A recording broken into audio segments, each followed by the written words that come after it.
Le centre de Collins Faye, la déviation. C'est fou. C'est Carlton Kouekambi qui marque pour les Lions indomptables. Le renversement de situation. Un match de football n'est jamais terminé jusqu'à son coup de sifflet final. Incroyable. C'est dingue. Il aura fallu attendre les toutes dernières minutes avant de voir surgir l'un des meilleurs joueurs de la dernière Coupe d'Afrique des Nations. Alors que les Lions étaient en grand danger et à quelques minutes de se voir privés d'un second mondial d'affilée, Carlton Kouekambi a fait basculer tout un pays dans l'irrationnel.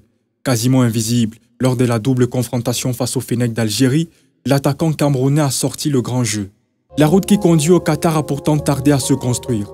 Après la défaite à Douala au stade de Japoma, le Cameroun avait quasiment un pied dehors et devait marquer 2 fois pour espérer disputer la 8e phase finale de Coupe du Monde de son histoire. Un record qui valait bien cette célébration au terme d'une qualification décrochée au bout du suspense.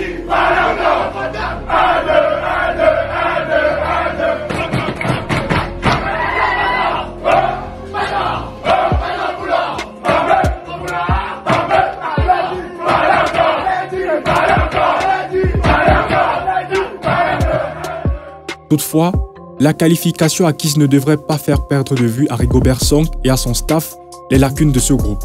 Le chantier autour de cette équipe est immense, à commencer par l'arrière-garde. Longtemps critiqué pour ses prestations, André Onana a donné des signes de satisfaction et tient enfin son match référence en équipe nationale.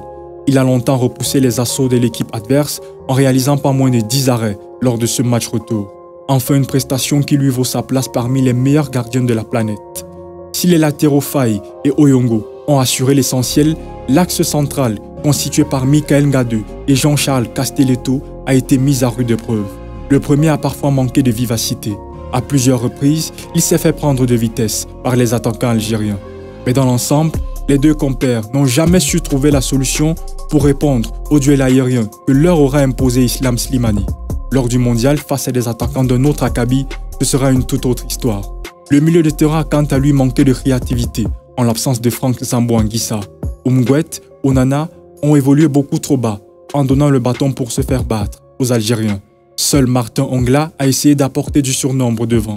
D'ailleurs, l'une des actions chaudes de ce match est intervenue grâce à lui. Gaël Ondoa fut l'une des révélations. Son aisance et sa capacité à se défaire des joueurs adverses ont été remarquées.